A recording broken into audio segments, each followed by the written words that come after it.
হবে, সেই কিয়ামতের দিনটা বড্ড ভয়ঙ্কর, কেউ সুপারিশ করার সাহস পাবে না। আরে আমার অবস্থা কি আমি জানি না, আমি আবার কারোর জন্য সুপারিশ করব? কথা বুঝেন নাই? আমার কি হবে আমি জানি? তা আমি আরেকজনের নিয়ে টেনশন করার সুযোগ কোথায়? ইয়া নাফসি আল্লাহ আমারে বাঁচাও, আমারে বাঁচাও, আমারে বাঁচাও। কাঁদতে কাঁদতে মানুষ হয়রান হয়ে যাবে, এ নাকি আবার আরেকজনের বাঁচাবে। বিশ্বনবী বলেন, বিশ্বনবী একবার ছাগলের রান খাচ্ছিলেন, রান খেতে খেতে বিশ্বনবী বলেন, আনা সাইয়্যিদুন নাসি ইয়াউমাল কিয়ামা, আমি কিয়ামতের দিন সর্বশ্রেষ্ঠ হব, মানুষের মধ্যে সর্বশ্রেষ্ঠ সেরা আমি বিশ্বনবী। আলহামদুলিল্লাহ পড়েন। বিশ্বনবী বলেন, সেদিনটা বড্ড ভয়ঙ্কর, সেদিন কেউ কারো কোনো উপকারে আসবে না, বন্ধু বন্ধুর কাজে আসবে না, স্ত্রী স্বামীর উপকারে আসবে না, স্বামী স্ত্রীর উপকারে আসবে না, পীর সাহেব মুরিদরে বাঁচাতে পারবে না, মুরিদ পীর সাহেবরে বাঁচাতে পারবে না, নেতা কর্মীর পরিচয় দিবে না, কর্মী নেতার পরিচয় দিবে না, ভাই বোনকে চিনবে না, বোন ভাইকে চিনবে না, বাবা তার সন্তানকে চিনবে না, মেয়েকে দেখে মা দৌড়ে দৌড়ে পালাবে। বড্ড ভয়ঙ্কর দিন। বিশ্বনবী বলবেন, জমিনটা এখনকার মতো থাকবে না, পুরো জমিনটা সমান হয়ে যাবে, ফ্ল্যাট, এখন তো গোল, তখন ফ্ল্যাট, সবাই এক জমিনের উপরে দাঁড়াবে, সূর্যটা মাথার কাছে চলে আসবে, সূর্যের গরমে মানুষের মাথার মগজ গলে গলে কানের ছিদ্র নাকের ছিদ্র দিয়ে বেয়ে বেয়ে পড়বে।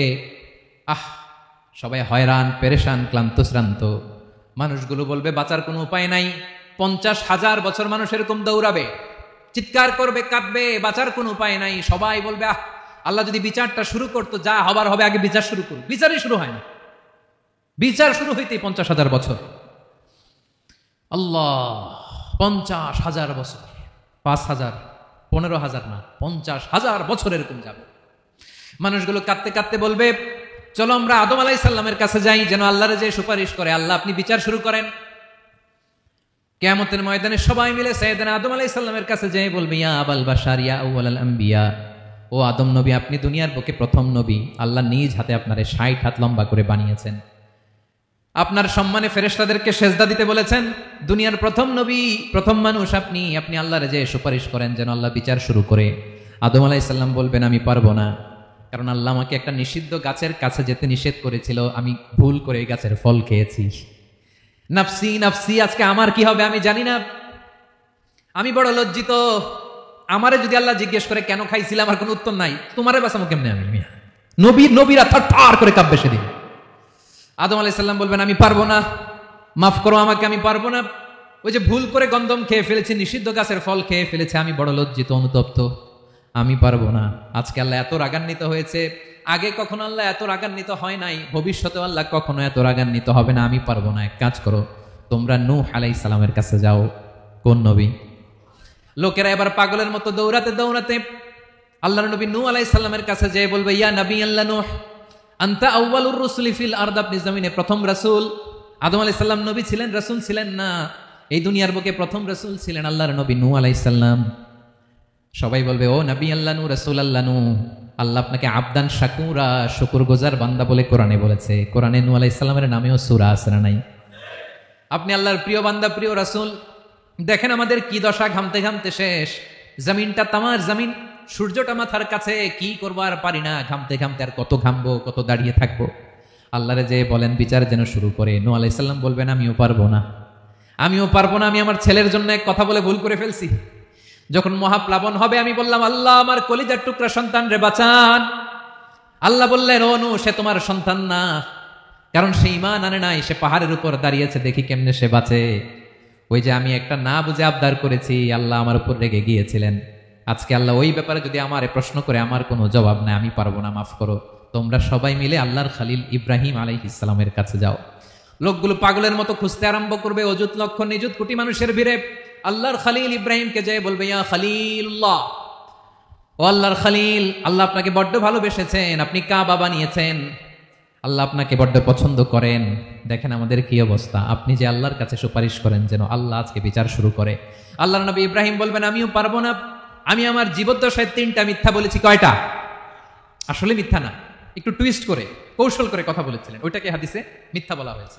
আমি জীবনে 3টা মিথ্যা বলেছি, জীবন বাঁচানোর তাগিদে কৌশল করে 3টা কথা বলেছি। আজকের এই কঠিন ময়দানে আল্লাহ যদি ওই 3টা কথার ব্যাপারে জিজ্ঞেস করে, লজ্জায় আমি মাথা দেখাতে পারবো না, আমিও পারবো না। আমিও পারবো না। আজকে আল্লাহ এত রেগে আছে, আগে কখনো এত রাগে নাই, পরেও রাখবে না। তোমরা সবাই মিলে বনি ইসরাইলের নবী মুসা আলাইহিস সালামের কাছে যাও। সবাই এবার যাবে মুসা আলাইহিস সালামের কাছে, যেয়ে বলবে, ইয়া নবী আল্লাহ মুসা, আপনি ছিলেন কালিমুল্লাহ, আল্লাহর সাথে সরাসরি কথা বলতেন। রব্বুল আলামিন আপনাকে তাওরাত কিতাব দিয়েছেন, আপনি যে একটু সুপারিশ করেন। আল্লাহর নবী মুসা বলবেন, মাফ করো, আমিও পারবো না। আমি দুনিয়ার বুকে ভুল করে একটা মানুষকে মেরে ফেলেছি।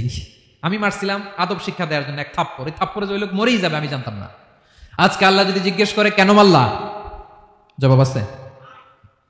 ওই লজ্জায় আমি অনুতপ্ত, আমি পারবো না, আমার এই কথা বলো না। আজকে আল্লাহ বড্ড রেগে আছে, আমি পারবো না। তোমরা আল্লাহর নবী সাল্লাল্লাহু আলাইহি সাল্লামের কাছে যাও। কিয়ামতের ময়দানে মানুষগুলো পাগল পাড়া হয়ে আল্লাহর নবী ঈসা আলাইহিস সালামের কাছে যাবে, যে বলবে, নবী ঈসা আপনি রূহুল্লাহ, বাবা ছাড়া আল্লাহ আপনাকে বানিয়েছেন, ইনজিল কিতাব দিয়েছেন, মৃত মানুষকে আপনি জীবিত করতে পারতেন। আজকের এই কঠিন বিপদের দিনে আপনি আমাদের সাহায্য করেন। আল্লাহর কাছে যে বলেন যেন বিচার শুরু করে। ঈসা আলাইহিস সালাম বলবেন, আমিও পারবো না। ইন্নী উবিদতু মিন দুনিল্লাহ, আমার উম্মত খ্রিস্টানেরা আল্লাহরে বাদ দিয়ে আমি ঈসার ইবাদত করেছে। আমার মা ম্যারি আর আমাকে ডাকতো জেসাস ক্রাইস্ট, আমার ইবাদত করেছে। যদিও আমি আমার ইবাদত করতে বলি না, ঈসা আলাইহিস সালামও ইবাদত করতে বলেছেন একজনের, তিনি কে? আল্লাহর নবী ঈসা আলাইহিস সালাম বলবেন, আমিও পারবো না। আজকে আল্লাহ অনেক রেগে আছে, আমি পারবো না। তবে একটা পরামর্শ দিতে পারি, একটা সাজেশন দিতে পারি। আজকের দিনে এই কঠিন মুসিবতের কালে, এই কঠিন সময়ে কেউ আল্লাহর দরবারে দাঁড়িয়ে একটা টু শব্দ করার ক্ষমতা কারো নাই, একমাত্র আখিরি জামানার পয়গম্বর বিশ্বনবী মুহাম্মদুর রাসূলুল্লাহ ছাড়া। মানুষগুলো এবার আগুনের মধ্যে পানি দিলে যেমনি আগুন নিভে যায়, দাউ দাউ করা হৃদয়ে জ্বলন্ত আগুন তাদের ঠান্ডা হবে। কিয়ামতের ময়দানে ওই বিভীষিকাময় সময়ে মুসিবতের কালে মানুষগুলো পাগল হয়ে বিশ্বনবীকে খুঁজতে আরম্ভ করবে। সবাই মিলে বিশ্বনবীর কাছে যেয়ে বলবে, ইয়া রাহমাতাল লিল আলামিন, ইয়া খাতামান নবীন, রাহমাতাল লিল আলামিন। দেখেন আমাদের কি অবস্থা, কি কঠিন বিপদে আমরা আছি, দাঁড়াতে পারি না, সূর্যের আলোতে ঘেমে হয়রান। আজকে কেউ সুপারিশ করতে পারবে না। সব নবীরা অপারগতা স্বীকার করেছে, তারা বলেছে আপনি ছাড়া কেউ নাকি আল্লাহর সামনে দাঁড়াতে পারবেন না, আপনি একটু সুপারিশ করেন। বিশ্বনবী বলবেন, আসো আসো, আজকের দিনে আমি ছাড়া আল্লাহর সামনে কেউ দাঁড়াতে পারবে না। বিশ্বনবী মাকামে মাহমুদে যে আল্লাহু আকবার বলে সিজদায় লুটিয়ে পড়বেন। আল্লাহ রাব্বুল আলামিন বিশ্বনবীকে এমন কিছু চমৎকার শব্দ শেখাবেন, ওই শব্দগুলো দিয়ে আল্লাহর প্রশংসা করে বিশ্বনবী কাঁদতে আরম্ভ করবেন। বিশ্বনবী এমন ভাবে অজর দ্বারায় সিজদায় লুটিয়ে পড়ে কাঁদবেন, রব্বুল আলামিনের রহমতের দরিয়ায় জোশ লেগে যাবে। রব্বুল আলামিন এই দৃশ্য থেকে সহ্য করতে পারবেন না। রব্বুল আলামিন বলবেন, ইয়া মুহাম্মদ ইরফা রাসাক, ও নবী আপনি মাথা তোলেন, মাথা তোলেন, আপনার কান্না আমি সহ্য করতে পারি না। নবী আপনি মাথা তোলেন, সাল তুতা, আজকে আপনি যা চাবেন তাই দেব। নবী আপনি সিজদা থেকে মাথা তুলেন, সাল তুতা, যা চাবেন তাই দেব। ওয়াশফা তুশাফা, যার জন্য সুপারিশ করবেন তার সুপারিশ কবুল করে নেব। বিশ্বনবী এবার মাথা তুলবেন। যে বিভীষিকাময় সময়ে প্রত্যেক নবী বলেছেন আমি পারবো না, প্রত্যেক নবী বলেছেন নফসি নফসি, আমার কি হবে আমি জানি না, আল্লাহ আমারে বাঁচাও। প্রতিটি নবী বলবেন নফসি নফসি, আল্লাহ তুমি আমারে বাঁচাও, আমারে বাঁচাও। বিশ্বনবী মাথা তুলবেন, তুলে বলবেন রব্বি হাবলি উম্মতি, আল্লাহ তুমি আমার গুনাহগার উম্মতকে বাঁচাও। এই দুনিয়ার বুকে রব্বুল আলামিন সব নবীকে একটা করে দাওয়া মুস্তাজাবা দিয়েছেন, মানে যে দোয়া করলে কবুল হয়ে যায় সাথে সাথেই। দাও বিহা, দুনিয়ার সব নবীরা ওই দোয়াটা দুনিয়ায় করে ফেলেছে। সব নবীকে আল্লাহ একটা করে দোয়া দিয়েছেন, নবী দোয়া করলেই কবুল। সব নবীরা ওই দোয়া করে ফেলেছে দুনিয়াতে। বিশ্বনবী বলেন আমি করি নাই। ওয়া ইন্নী আখতাবিউ দাওয়াতি শাফাআতান লি উম্মতি ইয়াউমাল কিয়ামাহ, আমার ওই স্পেশাল দোয়াটা আমি দুনিয়ার বুকে কঠিন বিপদে পড়েও কোনোদিন করি নাই। আমি আমার স্পেশাল দোয়াটা কিয়ামতের দিন আমার গুনাহগার উম্মতকে সুপারিশের জন্য রেখে দিয়েছি। আল্লাহ বলবেন নবী ইরফা রাসাক, মাথা তোলেন, আর কাঁদবেন না। বিশ্বনবী মাথা তুলবেন, আল্লাহ বলবেন সাল তুতা, আপনি যা চাবেন তাই দেব। ওয়াশফা তুশাফা, সুপারিশ করেন, সুপারিশ কবুল করব। বিশ্বনবী বলবেন আল্লাহ ওই স্পেশাল দোয়াটা দুনিয়াতে করি নাই, আজকে আমি তোমার দরবারে দাঁড়িয়ে কিয়ামতের দিন ওই দোয়াটা করছি। আল্লাহ আমার যে উম্মতের হৃদয়ে যাররা পরিমাণ ঈমান আছে, আমার একটা উম্মতকেও তুমি জাহান্নামে ঢুকাতে পারবা না। বিশ্বনবী পাগলের মতো একবার হাউজে কাউসারে যাবেন, একবার সিরাতে যাবেন, একবার পুলসিরাতের দিকে, একবার হাউজে কাউসারের দিকে পাগলের মতো দৌড়াতে থাকবেন। তার কোনো গুনাহগার উম্মত যাতে জাহান্নামে ঢুকে না যায়। সেদিন কেউ সুপারিশ করতে পারবে না বিশ্বনবী ছাড়া।